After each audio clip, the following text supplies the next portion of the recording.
চারটা বাটন আপনার ক্রিয়েট করতে হবে, মানে চারটা পেজ ক্রিয়েট করতে হবে আপনার ওয়েবসাইটে। যেমন সেটা হচ্ছে প্রাইভেসি পলিসি, এই একটা পেজ, তারপর কন্ট্যাক্ট আস পেজ, আর অ্যাবাউট আস পেজ এবং ডিসক্লেইমার। এই চারটা পেজ অবশ্যই কিন্তু আপনার ওয়েবসাইটে থাকতে হবে, আর না হলে কিন্তু আপনি ওয়েবসাইট অ্যাডসেন্সের যদি হাজারো বারও যদি আপনি অ্যাপ্লাই করেন তাহলে কিন্তু তারা অ্যাকসেপ্ট করবে না, অ্যাড আপনাকে দিবে না।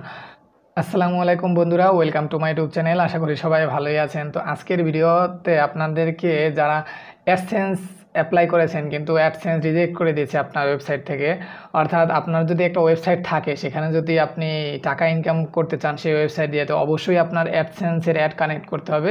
এখন যদি অ্যাডসেন্স আপনার ওয়েবসাইট দেখার পরে যদি দেখে এখানে কন্টেন্ট ভালো না, অথবা কন্টেন্ট তাদের গাইডলাইনের ভায়োলেশন হয়ে গেছে, এই সকল কারণে যদি আপনার অ্যাডসেন্স রিজেক্ট করে দেয়, অ্যাপ্লাই রিজেক্ট করে দেয়, তখন আপনি কি করবেন? তো বেশিরভাগ মানুষের একটাই সমস্যা থাকে, লো ভ্যালু কন্টেন্ট দেখা যায়। তো আমরা আজকের ভিডিওতে লো ভ্যালু কন্টেন্টটা কি আসলে অনেকেই বুঝেন না, এটার কারণে অ্যাডসেন্স রিজেক্ট হয়ে যায়। তো এই ভিডিওতে আমরা একেবারে লো ভ্যালু কন্টেন্ট সহজে বুঝবো যে এই লো ভ্যালু কন্টেন্টটা কি এবং এটা আপনার ওয়েবসাইট থেকে কিভাবে সরাবেন।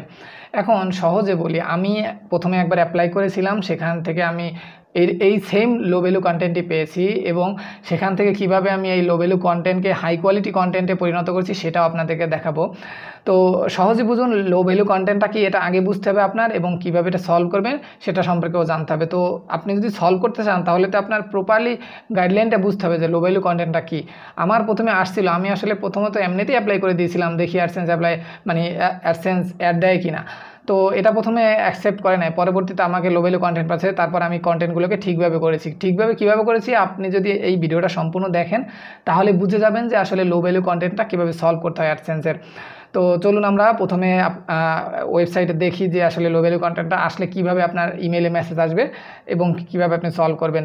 তো আপনি যদি আমার চ্যানেলে নতুন হয়ে থাকেন তাহলে অবশ্যই নিচ থেকে সাবস্ক্রাইব বাটনে ক্লিক করে দিন এবং পাশের বেল আইকনেও ক্লিক করে দিন, যাতে করে পরবর্তী ভিডিওগুলো সহজেই পেতে পারেন। আর যদি অলরেডি সাবস্ক্রাইব করে থাকেন তাহলে আপনাকে অসংখ্য ধন্যবাদ। তো আমরা কম্পিউটার স্ক্রিনে চলে আসছি, এখন আমি আপনাদেরকে দেখাচ্ছি আসলে লো ভ্যালু কন্টেন্টটার মেসেজটা কীভাবে আসে। যদি আপনি ইমেল পেয়ে থাকেন তাহলে ঠিক এমন একটা ইমেল পাবেন যেখানে আপনাকে ফিক্স করতে বলবে লো ভ্যালু কন্টেন্টটা। তো এখানে আপনাকে কয়েকটা অপশন দিয়ে দিবে, আপনার যে কন্টেন্টটা কী ধরনের কন্টেন্ট হতে পারে সেইগুলো দিয়ে দিবে। তো আপনি এখানে দেখবেন এরকম ঠিক মেসেজ আসবে। এখন আপনি তো গুগলের গাইডলাইন, এতগুলো গাইডলাইন যদি আপনার পড়ার সময় না থাকে, সেই ক্ষেত্রে আমি সহজে বুঝিয়ে দিচ্ছি আপনি ওয়েবসাইটে কী করবেন। তো এই রকম যদি মেসেজ আসে তাহলে আপনার ওয়েবসাইটে কী কী প্রবলেম থাকতে পারে আপনি সহজে কীভাবে বুঝবেন। তো দেখুন এখানে আছে, লেখা আছে প্রথমে মিনিমাম কন্টেন্ট রিকোয়ারমেন্ট। যদি মিনিমাম কন্টেন্ট রিকোয়ারমেন্ট আপনার থেকে থাকে, মনে করেন গুগল অ্যাডসেন্স একটা মিনিমাম কন্টেন্ট রিকোয়ারমেন্ট থাকে, আপনার ওয়েবসাইটে অন্তত 25 থেকে 30টা এবং তার উপরে কন্টেন্ট থাকতে হবে। আপনি ধরেন 2টা 3টা 5টা 4টা কন্টেন্ট লিখেই যদি আপনি গুগলে অ্যাপ্লাই করে দেন অ্যাডসেন্সের, তাহলে তো আপনাকে রিজেক্ট করেই দিবে, কারণ আপনার ওয়েবসাইটে পর্যাপ্ত পরিমাণে কন্টেন্ট নেই। আপনার আগে কন্টেন্ট বানাতে হবে, লিখতে হবে এবং সেগুলো পাবলিশ করতে হবে আপনার ওয়েবসাইটে, তারপর আপনি অ্যাপ্লাই করতে পারবেন। কমপক্ষে 30-35টা এবং আমি বলবো আরও বেশি কন্টেন্ট আপলোড করবেন, কারণ আমি যেভাবে পেয়েছি 30-35টাই পেয়েছি আমার অ্যাডসেন্সের। কিন্তু এখন এরপরটা দেখেন, আরেকটা বিষয় আছে মিনিমাম কন্টেন্ট রিকোয়ারমেন্ট। তো এটা তো আপনি সকল, এখন যদি আপনার ক্যাটাগরি বেশি থাকে, ক্যাটাগরি আমরা ওয়েবসাইটে অনেক ক্যাটাগরি বানাই না, যে ধরুন বিভিন্ন ধরনের, যদি কেউ টেক রিলেটেড চ্যানেল বা কেউ মোবাইলের ক্যাটাগরি বানায়, কেউ কম্পিউটারের ক্যাটাগরি বানায়, এই ধরনের আমরা যে ক্যাটাগরিগুলো বানাই, তো এই ক্যাটাগরিগুলো আপনার সম্পূর্ণ ফিল আপ করতে হবে। আপনি কোনো ক্যাটাগরিতে যদি দেখেন একটা ক্যাটাগরিতে অনেকগুলো পোস্ট লিখলেন কিন্তু আরেকটা ক্যাটাগরি বানিয়ে রেখেছেন কিন্তু সেটাতে আপনি কিছুই করেননি, অর্থাৎ ফাঁকা রেখেছেন ক্যাটাগরি। এখন এটা একটা প্রবলেম, গুগল যখন আপনার ওয়েবসাইটে যাবে তখন নো ফাউন্ড দেখতে পাবে, মানে আপনার যে অর্থাৎ যেই ক্যাটাগরি দিবে সেখানে যদি আপনার ওয়েবসাইটে নট ফাউন্ড দেখতে পায় তাহলে গুগল চিন্তা করবে এখানে তো কন্টেন্ট নেই, এটা আপনার মিনিমাম কন্টেন্ট রিকোয়ারমেন্টের মধ্যে পড়ে এই রুলসে।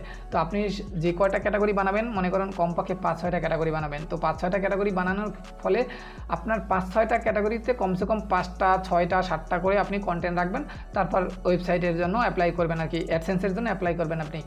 এখন দেখুন এটা তো গেল আর কি মিনিমাম কন্টেন্ট রিকোয়ারমেন্ট। এরপর হচ্ছে make sure your site has unique high quality content and good user experience.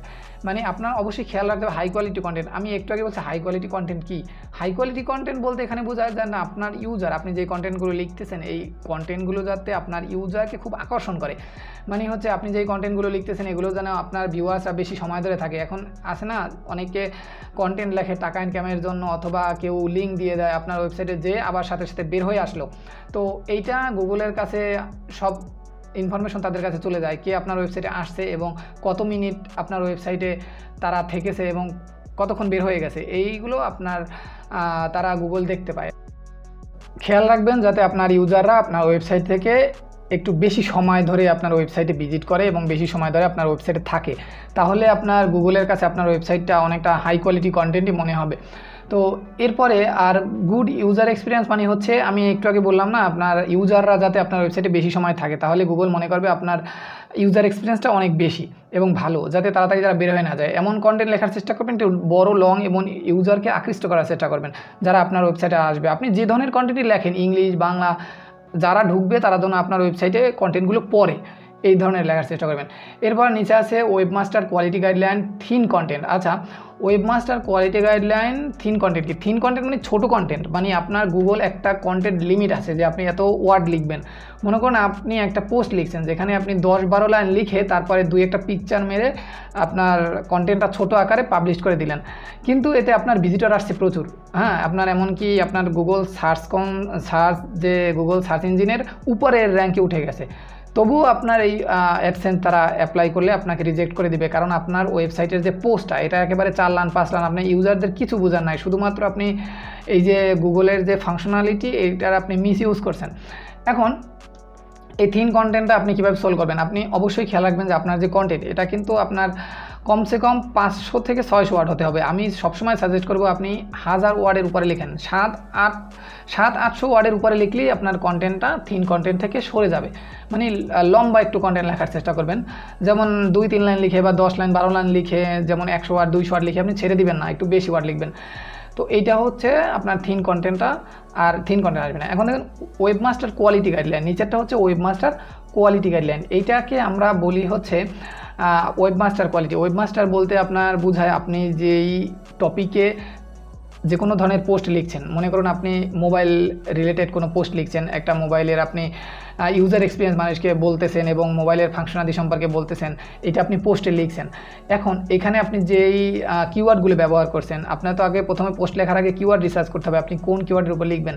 মনে করুন আপনি লিখলেন যে কোনো একটা iPhone 13 এই সম্পর্কে লিখলেন, আপনার ট্যাগটা হচ্ছে iPhone 13, হ্যাঁ, ধরুন iPhone 13। এখন আপনি এই iPhone 13টা আপনি এত জায়গায় বসালেন যে এটা একটা আসলে মিস ইউজ হয়ে গেল। মানে আপনার বসানোর কথা হচ্ছে 1000 ওয়ার্ডের ভিতরে আপনি 4-5 বার বসাতে পারবেন, কিন্তু আপনি সেখানে বসালেন 20-30-40 বার, ইচ্ছা মতো খালি যেখানে ইচ্ছা সেখানে লিখে দিলেন iPhone 13 Pro, iPhone 13 Pro, যাতে কেউ iPhone 13 Pro লিখলে আপনার ওয়েবসাইটে সবার আগে চলে আসে।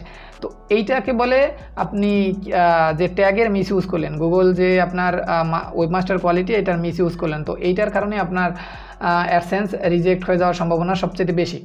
এতক্ষণ যে আমি আপনাকে এতগুলো বিষয় বুঝালাম, আপনি যদি এইভাবে আপনার ওয়েবসাইটকে ঠিক করে নেন তাহলে আপনি অবশ্যই অ্যাডসেন্সের অ্যাড পাবেন এবং অ্যাডসেন্স অ্যাপ্লাই করে নেবে আপনার। আপনি যদি অ্যাপ্লাই করেন তাহলে আপনি সাথে সাথে অ্যাডসেন্স পেয়ে যাবেন, আপনার বেশি দিন দেরি হবে না, 10 থেকে 12 দিন হয়তো লাগতে পারে, এর ভিতরে আপনি অ্যাডসেন্স পেয়ে যাবেন, অ্যাড লাগাতে পারবেন আপনার ওয়েবসাইটে। এখন আরেকটা বিষয় আছে লাস্ট, যেটা খুবই ইম্পর্টেন্ট, এটা আপনার ওয়েবসাইটে না থাকলে আপনাকে কখনোই কিন্তু অ্যাডসেন্স অ্যাপ্লাই দেবে না, আর সেটা হচ্ছে 4টা বাটন আপনার ক্রিয়েট করতে হবে, মানে 4টা পেজ ক্রিয়েট করতে হবে আপনার ওয়েবসাইটে। যেমন সেটা হচ্ছে প্রাইভেসি পলিসি এই একটা পেজ, তারপর কন্ট্যাক্ট আস পেজ, আর অ্যাবাউট আস পেজ এবং ডিসক্লেইমার। এই 4টা পেজ অবশ্যই কিন্তু আপনার ওয়েবসাইটে থাকতে হবে, আর না হলে কিন্তু আপনি ওয়েবসাইট অ্যাডসেন্সের যদি 1000 বারও যদি আপনি অ্যাপ্লাই করেন তাহলে কিন্তু তারা অ্যাকসেপ্ট করবে না, অ্যাড আপনাকে দিবে না। তো এটা খেয়াল রাখবেন এই অ্যাপ্লাইয়ের ক্ষেত্রে, যাতে এই পেজগুলো আপনার ওয়েবসাইটে থাকে। আর বাকি যেইগুলো বললাম এগুলো আপনি অবশ্যই সমাধান করে নেবেন, আমি যেভাবে আপনাদেরকে বুঝিয়েছি। এরপর থেকে আপনি যদি এরপরও যদি আপনার কোনো অ্যাডসেন্সে প্রবলেম হয়, আপনি পাচ্ছেন না, তাহলে আপনি আমাকে মেসেজ করতে পারেন, আপনার ওয়েবসাইটে আমি দেখলে হয়তো বুঝে যাবো কী প্রবলেম, তাহলে আমি সলভ করে দেওয়ার চেষ্টা করব। আপনি যদি আমার চ্যানেলে একেবারে নতুন হয়ে থাকেন, এই ভিডিওটা আপনার অবশ্যই ভালো লেগেছে, আপনি আমার চ্যানেলটা অবশ্যই সাবস্ক্রাইব করে দিন এবং এই ভিডিওটা লাইক দিয়ে দিন। এবং আপনার যদি কোনো বন্ধুবান্ধব এই সমস্যায় পড়ে থাকে, এই যে লো ভ্যালু কন্টেন্টে তার ওয়েবসাইটে অ্যাডসেন্স আসতেছে না, তাহলে এই ভিডিওটা তার কাছে শেয়ার করে দিন, অবশ্যই তার অনেক উপকার হবে। আবারও দেখা হবে অন্য কোনো ইন্টারেস্টিং ভিডিও নিয়ে। আজকের জন্য আল্লাহ হাফেজ।